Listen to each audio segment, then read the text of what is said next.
दोस्तों, जो पाकिस्तान अपने परमाणु बम के दम पर भारत को डराता था, अब उसी पाकिस्तान में इतनी कंगाली आ गई है कि उसके परमाणु बम के कुछ प्रतिशत बिकने जा रहे हैं। जी हां दोस्तों, आपको बता दें कि पाकिस्तान में भूखमरी, गरीबी, यह सब आम लोगों तक तो छोड़ दीजिए, मिडिल क्लास तक के लिए भी यह सब आम होता जा रहा है।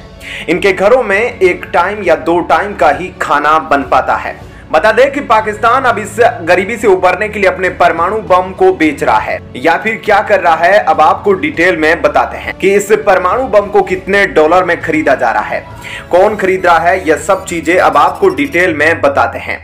आपको बता दें कि जो बाइडेन ने बयान दिया था जिसमें उन्होंने कहा था कि परमाणु बम वाला सबसे खतरनाक देश बन गया है पाकिस्तान। वैसे बता दें कि ब्रिटेन की सेना भी हाल ही में पाकिस्तान में उतरी थी। ऐसे में दुनिया भर की चिंताएं यही है कि पाकिस्तान में जिस तरीके से आतंकवादी गतिविधियां बढ़ रही है, अस्थिरता आ रही है, ऐसे में पाकिस्तान के हाथों में न्यूक्लियर बम होना कोई अच्छी बात नहीं। इसका आप एक उदाहरण देख सकते हैं। यह शख्स जिसकी तस्वीर आप देख रहे हैं, इसको आईएसआई के करीबी माना जाता है। जेद हामिद इसका नाम है। इसने उपाय बताया है महाकंगाली दूर करने का, और ऐसे में उसने बड़ा ही खतरनाक प्लान भी दिया है। इसने कहा कि बड़ी आसानी से हम इस संकट को दूर कर सकते हैं, और वह तरीका है हम सऊदी और तुर्की को परमाणु बम बेच सकते हैं। इसका कहना है कि सऊदी अरब को अगर हम 5 परमाणु बम देते हैं तो वह हमें 1 घंटे में 25 अरब डॉलर देगा, और तुर्की को भी अगर हम 5 परमाणु बम देते हैं तो 20 अरब डॉलर वहां से हमें मिल सकते हैं। ऐसे में अक्सर परमाणु हमले की धमकी देने वाले जेद हामिद ने खुलकर माना है कि पाकिस्तान ने दुनिया से तकनीक चोरी करके ये परमाणु बम बनाए हैं, दुनिया हमें इसे बेचने से रोक नहीं सकती।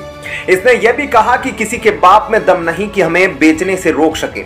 हमने ना तो एनपीटी साइन की है और ना ही सीटीबीटी साइन की है। हमने तस्करी करके परमाणु प्रोग्राम बनाया है, छिप छिप कर प्रयास किए हैं। लीबिया और ईरान हमसे परमाणु तकनीक लेना चाहता था। जेद हामिद ने आगे कहा कि पाकिस्तान को परमाणु बम बेचने के लिए एक नीति बनानी चाहिए। हमें कर्ज चुकाने की जरूरत नहीं है, इसके बजाय हम परमाणु बमों का दुनिया को निर्यात कर दे। भारत परमाणु मिसाइल का निर्यात कर रहा है। अगर हमें कर्ज चुकाने के लिए बाध्य किया जाता है तो हमारे पास मुसलमान और दोस्त मुल्कों को परमाणु बम निर्यात करने के अलावा और कोई विकल्प नहीं बचता। पाकिस्तान अगर ऐसा करता है तो किसी की हिम्मत नहीं कि वह हमारे देश पर हमला करे।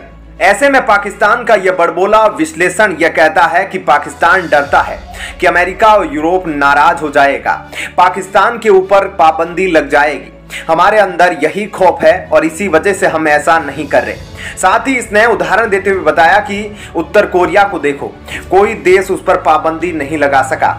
वैसे आपको बता दें कि यह शख्स वही है जिसे हाल ही में इमरान खान के समर्थकों ने कार से निकाल कर पीटा था, और यह अक्सर भारत में गजवा ए हिंद की धमकी देता है। वैसे दुनिया के प्रभावशाली मुसलमान हस्तियों की मुस्लिम लिस्ट में इसका नाम भी है। जेद के पिता पाकिस्तानी सेना के अधिकारी थे और खुद के बारे में यह कहता है कि हम पाकिस्तानी सेना में रहकर अफगान के खिलाफ लड़ चुके हैं। ऐसे में इनकी बातों को सुनकर यही लगता है कि क्या खुद ही मुसीबत को बुला रहा है या मुसीबत को न्योता दे रहा है, क्योंकि ऐसा सब कुछ होने लगा तो इन लोगों के ऊपर कौन कौन एक्शन लेगा। तो दोस्तों, ऐसे में इस खबर के बारे में आपकी क्या राय है, हमें कमेंट करके जरूर बताइएगा। और अब जानते हैं ऐसी ही एक और बड़ी खबर। दोस्तों, देखा जाए तो भारत अब लगभग हर क्षेत्र में आगे बढ़ता जा रहा है। भारतीय वैज्ञानिक भारत को आत्मनिर्भर बनाने में काफी मेहनत भी कर रहे हैं। इसी कड़ी में एक ऐसी खबर सामने आई है जिसे सुनकर आप भी हैरान हो जाएंगे। अब आपको थोड़ा और डिटेल में बताते हैं कि भारतीय वैज्ञानिकों ने आखिर ऐसा क्या कमाल कर दिखाया है। दोस्तों, यह नई तकनीक भारत के पीएसयू द्वारा कई साल पहले डेवलप की गई थी।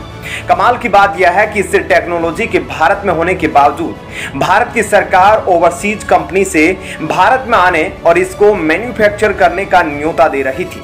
यह पीएसयू हमारे देश के लिए आज उतनी ही इंपॉर्टेंट है जितनी इसरो।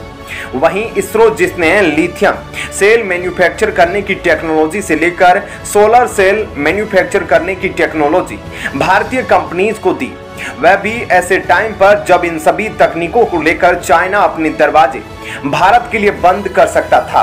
ऐसे में भारत की 2 PSUs ने आज जो काम करके दिखाया है वह कई साल से चाइनीज सरकार अपनी कंपनीज को कॉम्पिटिटिव बनाने के लिए कर रही है। दरअसल चाइना सरकार द्वारा कंट्रोल कुछ कंपनीज जब किसी टेक्नोलॉजी को घरेलू रूप से डेवलप करती है तब उस टेक्नोलॉजी को अपने ही देश की कंपनी को काफी सस्ती कीमतों में बेच दिया जाता है। चाइना की कंपनी उस टेक्नोलॉजी की मदद से कमर्शियल लेवल पर बड़ा प्रोडक्शन करती है और पूरी दुनिया में एक एक टेक्नोलॉजी बेस्ड प्रोडक्ट को कई ब्रांड्स के अंदर बेचा जाता है। इससे विश्व में कंपटीशन बढ़ता है और ऑर्डर घूम फिर के चाइना में ही आ जाते हैं और इसी प्रिंसिपल का इस्तेमाल अब भारतीय PSU करने लगे हैं।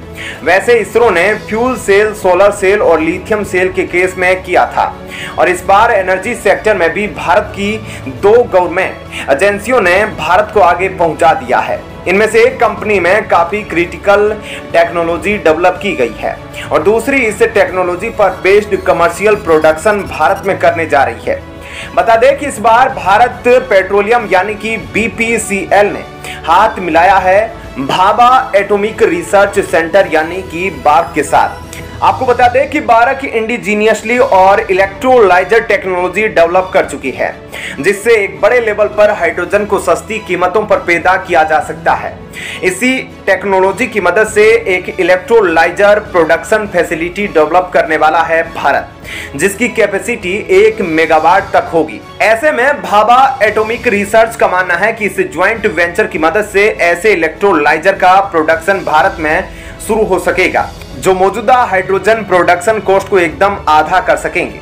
रिपोर्ट के हिसाब से बार्क और BPCL मिलकर इलेक्ट्रोलाइजर टेक्नोलॉजी पर काम कर रहे हैं। इसके द्वारा डेवलप हुए इलेक्ट्रोलाइजर की कीमत 30% कम होगी। Oil India limited, Bharat petroleum और ऑयल इंडिया कॉरपोरेशन अब धीरे धीरे रिन्यूएबल एनर्जी पर शिफ्ट करना शुरू कर चुके हैं और यही वजह है कि भारत के अलग अलग शहरों में एक्सपेरिमेंटली सोलर, हाइड्रोजन और विंड एनर्जी प्रोजेक्ट शुरू किए जा रहे हैं। और हाइड्रोजन को फ्यूल का फ्यूचर कहना इस तरह भी सही है क्योंकि इंटरनल कॉम्बसन इंजन के 2 अल्टरनेटिव तैयार हो चुके हैं और दोनों ही हाइड्रोजन से चलने में सक्षम हैं।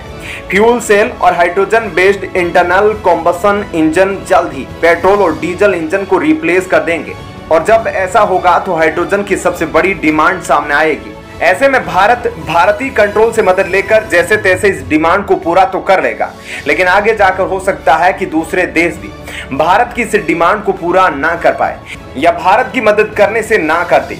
भारत की ये 2 सरकारी कंपनियां सामने आई है ताकि हाइड्रोजन डिमांड को भारत में घरेलू रूप से पूरा किया जा सके ताकि भारत को किसी दूसरे देश पर निर्भर ना रहना पड़े। साल 2025 इस प्रोजेक्ट की डेडलाइन है और इसी साल से फैक्ट्रियों में इलेक्ट्रोलाइजर का प्रोडक्शन शुरू हो जाएगा। तो ऐसे में दोस्तों इस खबर के बारे में आपकी क्या राय है हमें कमेंट करके जरूर बताएं।